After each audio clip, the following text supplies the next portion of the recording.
Coming up on Carolina Week. What has Jesse Jackson done with these folks around here on the school?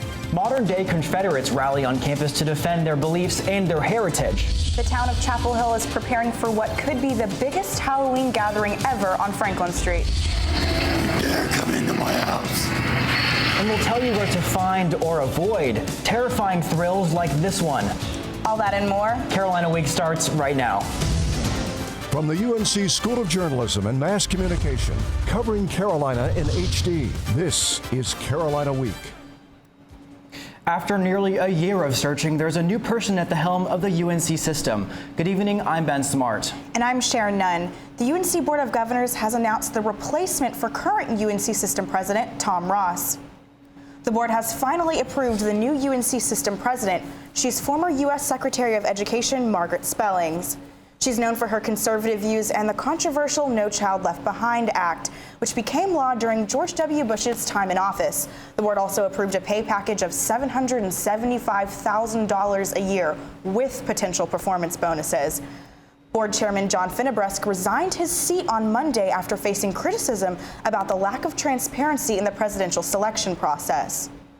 Protests at the Silent Sam Monument are common these days, but they usually represent those opposed to the statue.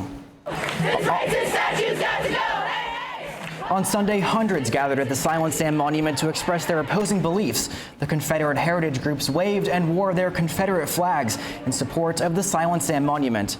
The counter-protesters waved anti-racist signs and banged drums to let everyone know of their disapproval. Police officers had to intervene to keep the groups separate, but there were no arrests. One Confederate supporter at the Silent Sam statue during this weekend's rally stood out from the rest. Reporter CB Cotton is live on the North Quad with that man's unusual story. CB? Hi, Ben. I was here on Sunday where that statue was the scene of the protest. To the front of the statue, two Confederate heritage groups organized, and behind the statue were the counter-protesters.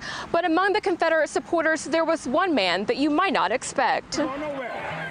H.K. Edgerton hears this a lot. When did you come over to our side? I didn't come over to any side. I was born a Southerner. And to support his Southern heritage, Edgerton attends lots of rallies like this one, where he makes his voice heard. What has Jesse Jackson done with these folks around here on the school? He greets his fellow supporters, and there are lots of them. I agree with him 100% on everything he spoke about. Everything he said is absolutely true. And in 2002, Edgerton was inspired to share his truth. One night I went home and it felt like something was shaking my bed to wake me up, and it said, HK, why don't you walk to Texas carrying the flag and get people to donate for each mile that you walk along the way? And he did. Edgerton walked 1,600 miles and raised money for civil cases involving the Confederate flag. For him, it was a glorious journey. And while some don't agree with Edgerton's message, I would love to ask my professors about that during Black History Month, but sadly, we spend most of the time talking about why this stuff happens. To the disapproval, Edgerton says, go home and find out who you are, find out who your ancestors are, and then you come around here and talk back to me. Because Edgerton will always. I'll make my stand right here in Dixieland. Now, about 10 counter-protesters told me that Edgerton was paid to come to the rally, but that was neither confirmed nor denied. He did tell me, I'll be doing this till the day I die. Ben, back to you. Well, it's a statue that clearly means very different things to different groups of people. That's CB Cotton live on the North Quad. Thanks. Coughing, sneezing, runny nose, and fever. Flu season is back, and if you haven't received your shot, you may want to get on that. Campus Health Services is offering shots and enforcing the Center for Disease Control's tips when it comes to the flu. These include getting your flu shot, stopping the spread of germs, and taking any antiviral medicine prescribed to you. According to the CDC, more than 200,000 people are hospitalized each year because of the flu. The shot costs $25, but it might be covered by your insurance. You can walk in or make an appointment online or by phone. Some bad news for bacon lovers. The World Health Organization reports that eating just 50 grams of processed meat per day raises your risk of colon cancer by 18%. 50 grams is the same as about 2 slices of bacon. The report did note that other cancer-causing substances like cigarettes and asbestos pose a much greater risk than eating processed meat does. It's blamed for more than 15,000 deaths in the U.S. every year. We're talking about Clostridium difficile, also called C. diff. A controversial new treatment using feces, poop, or whatever you want to call it, helps save the life of one Raleigh woman. The problems began after routine back surgery. I started having diarrhea, and I just kept having it and kept having it and kept having it. Alice Bates suffered for more than 2 years. Awful. I mean, you just go in the bathroom all the time. There's not much you can do about it. The antibiotics Bates took after surgery had wiped out all the bacteria in her gut, both the good and the bad. Perfect conditions for a certain harmful bacteria to take over. Clostridium difficile, also known as C. diff. I didn't know at first what C. diff was. Most people don't. Doctors typically treat C. diff with higher doses of stronger antibiotics. That didn't work for Bates. The ambulance has picked me up 3 times, and I don't remember any of it. The doctors told my husband that they were afraid for me. After 13 relapses, doctors tried something different. I thought it was very strange. Using poop, yes, poop, from Bates' husband. Ooh, you know, it doesn't sound very good. Something we'd normally just flush away here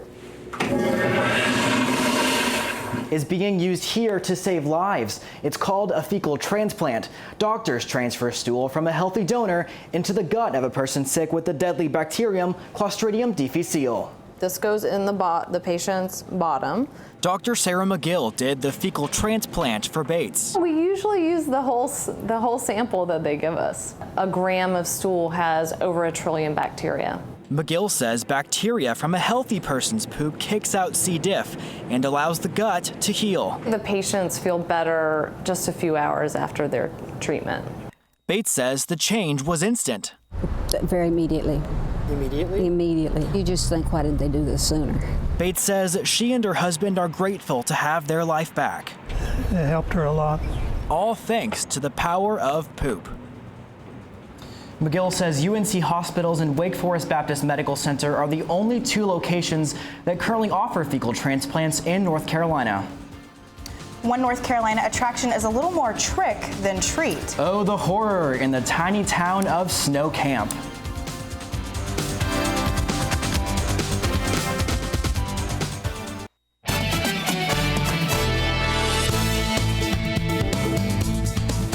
As voters hit the polls for UNC's fall general election, they might notice there are some student Congress seats with no candidates. Gus Kelander found out why vacancies in student Congress is an ongoing problem. Student Congress is the legislative branch of student government. There are 41 seats, and their job is to allocate funds to student groups. David Joyner is the speaker. So we have 17 vacancies in student Congress currently, and 11 of those came from the fact that no one ran in the first place. Doing the job requires time many aren't willing to commit. Cole Simmons is the chairperson of the Oversight and Advocacy Committee. It's a tough job, and we deal with a lot of things, and sometimes students just decide that they need to focus on school instead of, always, dealing with campus issues, which is fine because school is important, and, that's kind of what we're here for. Students who decide to run for student Congress then face another issue, getting their classmates to the polls. Voter turnout has been an issue when it comes to any race. Presidential race, I think we barely cleared 10%. And that's difficult because we want students' opinions in both who's running and what the issues are. Despite the vacancies, Student Congress says it's able to operate as usual, and the open seats have no impact on funding for university groups. It does, however, mean that there are fewer voices speaking for the student body. In Chapel Hill, I'm Gus Kelander, reporting. The fall election will be held on October 30th. Student Congress meets every other Tuesday. As early voting begins, endorsements are starting to come in for local candidates. The Daily Tar Heel, Indy Week, and the Sierra Club have endorsed current Chapel Hill Mayor Mark Kleinschmidt. He's seeking his 4th term. For Town Council, the Daily Tar Heel has endorsed incumbents Donna Bell, Lee Storrow, and Jim Ward, as well as newcomer Michael Parker. The Sierra Club endorsed the same slate. Indy Week chose to endorse Bell, Ward, and Parker, but selected newcomer Jessica Anderson in place of Lee Storrow. Early voting continues through Saturday. UNC's Student Activities Fund Office, or SAFO, has controlled on-campus fees since 1932.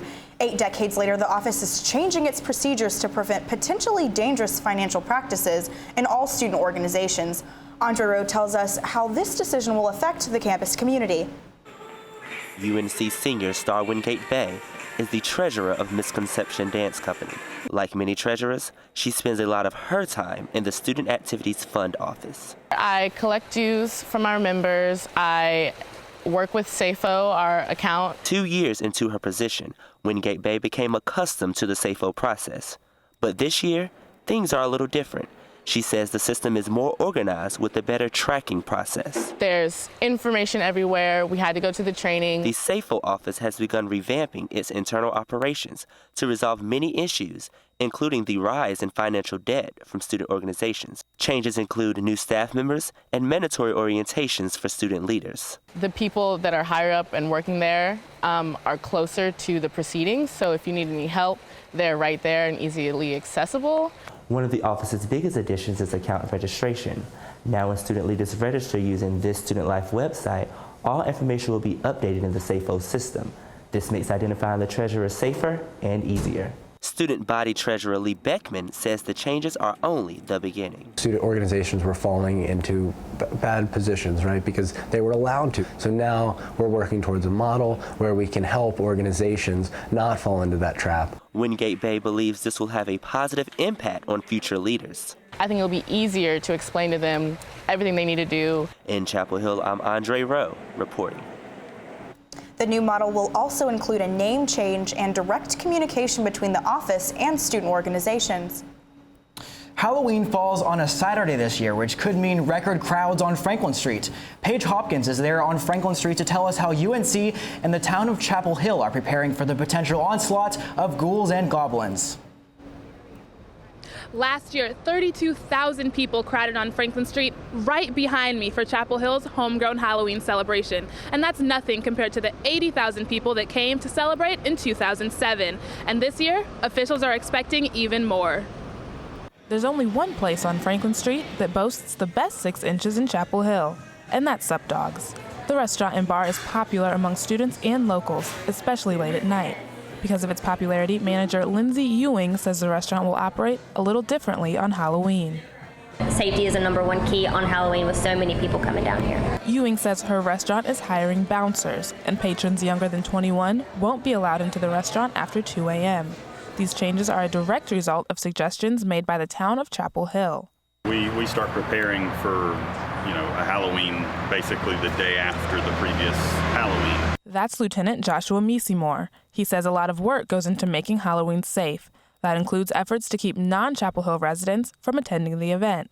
Mayor Mark Kleinschmidt said homegrown Halloween is meant to be a celebration for Chapel Hill locals only. We also do a lot of planning and preparation for it to make sure that we give it that local flavor. Ewing advises students who plan to celebrate on Franklin Street to dress up, be smart, have fun, and eat some food while you drink, and that way we can keep it, like a low tone. And a low tone is exactly what the town is hoping for.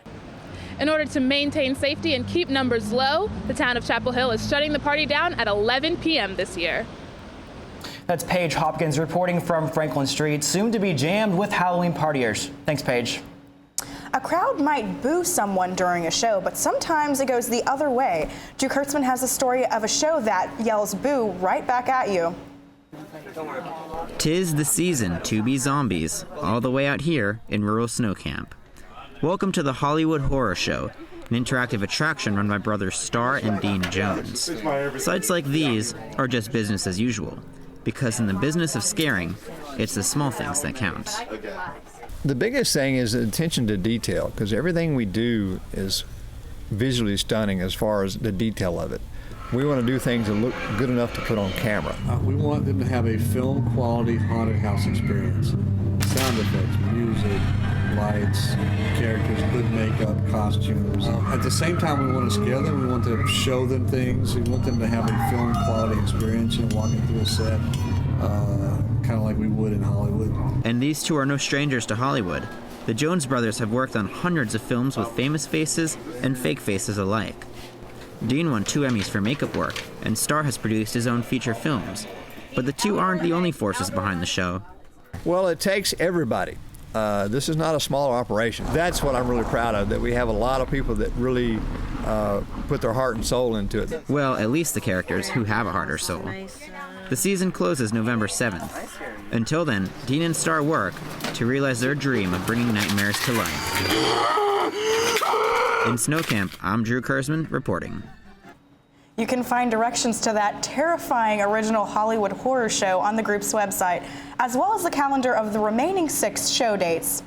Thunderstorms are rolling in, but just how bad are they? And how long will they last? Kat Campbell has the forecast up next.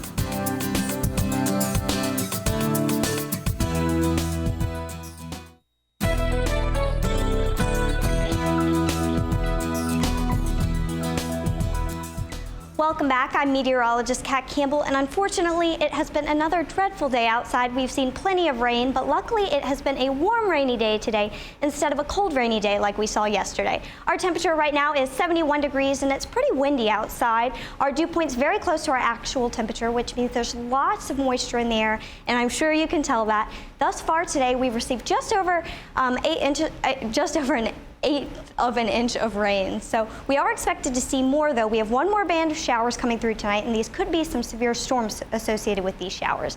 I want to mention that the Storm Prediction Center has us under a very, very small risk for severe weather tonight. The main threat would be some damaging winds here. We're under a medium threat for that. There is a very small chance that some of these storms may rotate. So I want to mention that there is a very small chance that we could see an isolated tornado or two, though I wouldn't worry too much. Just make sure that you are staying weather aware tonight.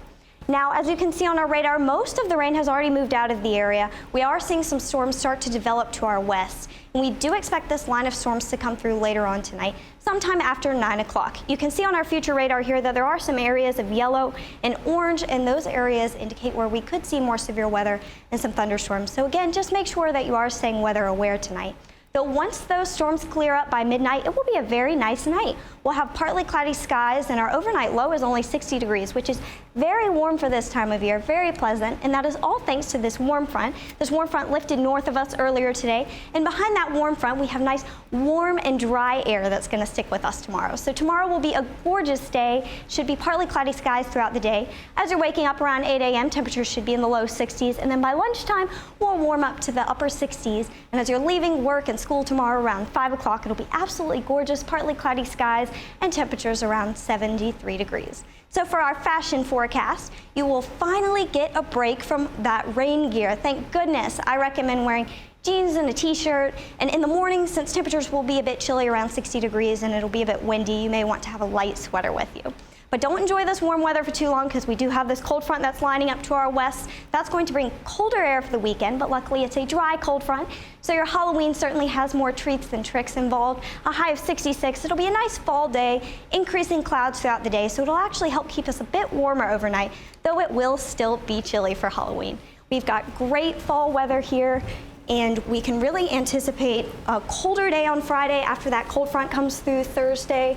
63 degrees on Friday, 66 on Halloween. Our overnight low on Halloween, though, dips into the 40s. 73 on Sunday, and then we'll warm back up starting off your week next Monday. I'm quite upset to hear that it's going to be a bit cold. I think a jacket's going to mess up my Halloween costume. Well, you'll certainly want it. You'll be pretty cold with temperatures in the 40s. Even though it's cold, I'm just glad we can stick that umbrella away, even if it's just for a few days on Halloween. Mm-hmm. Thanks, Kat. With 6 straight wins, Carolina football is on a roll. But first, the Heels have a pit stop tomorrow night against the Panthers. That's next.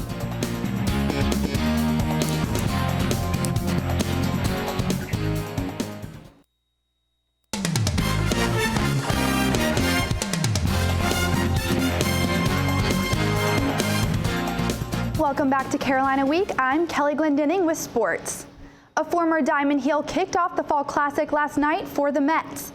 Matt Harvey got the starting nod for the Game 1 of the World Series against the Kansas City Royals. He pitched 6 innings and finished with 2 strikeouts. Unfortunately for the Dark Knight, the Mets fell 5-4 to the Royals in 14 innings. The men's soccer team hosted the Northeastern Huskies Tuesday for an out-of-conference matchup on senior night. The first half was a defensive slugfest and ended scoreless. Only the most dedicated Tar Heel fans stuck it out on a cold and wet Tuesday night, but their patience paid off. Let's jump to the 84th minute. Omar Holness delivers the pass to Tucker Hume at the edge of the box. Hume collects it and buries it in the top right corner right there. Let's take another look at that. Hume splits two defenders with this nifty turn and sails it over the goalie for his 9th goal of the season. 14-1-1. Carolina will play at Virginia on Friday to finish the regular season.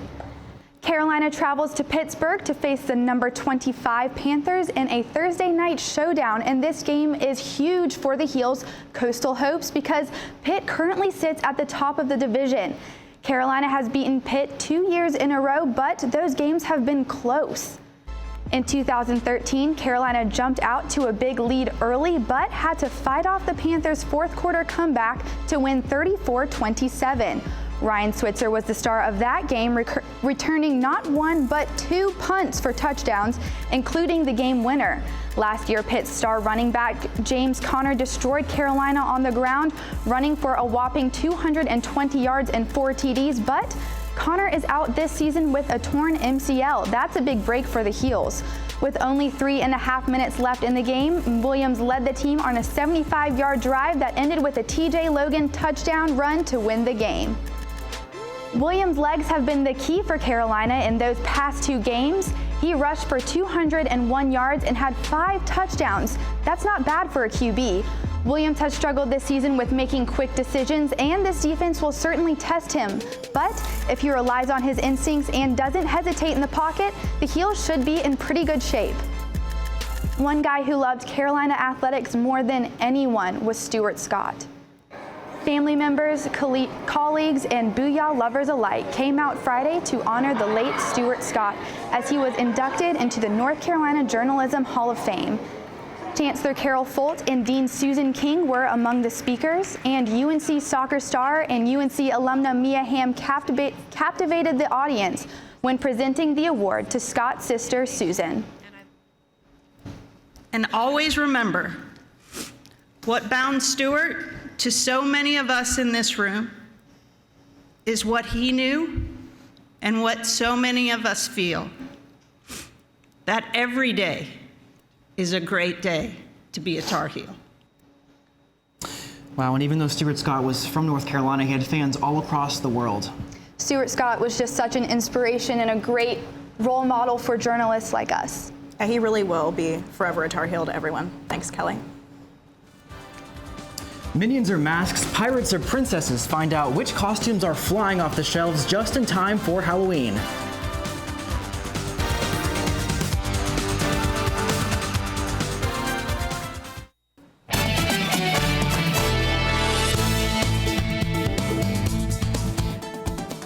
With Halloween only days away, you're probably looking for the perfect costume. McKenzie Bennett tells us what the popular trends are for this year. Costumes are a Halloween tradition. From masks to makeup, you can be whoever you want to be. And every year, some costumes stand out. Pirates is always strong. I would say pirates. If I had to say a number one, probably pirates, as you can see. He says pirates aren't the only trend this year, especially for college students. Just doing different stuff, what they see online or what they see what's current in social trending. Trends from presidential candidates to predatory animals. Bridges says the shark costume has been a hit this year because of the number of shark attacks in North Carolina. It's just kind of funny. Everybody, makes jokes about it and puts it on and talks about, carrying a finger or something with them when they go. And there are some costumes that just never get old. From pirates to Superman to Disney princesses, these are some of the most popular costumes sold on Halloween every year. It's fun. Most everybody's in a great mood and not upset that they're buying something for Uncle Harry at Christmas. Because it's the one day of the year when being someone or something else is encouraged. In Chapel Hill, I'm McKenzie Bennett reporting. We'd love to see what costume ideas you come up with this year, so post your pictures and tag us on Twitter and Facebook. Well, that'll do it for this edition of Carolina Week. Thank you for watching, and good night.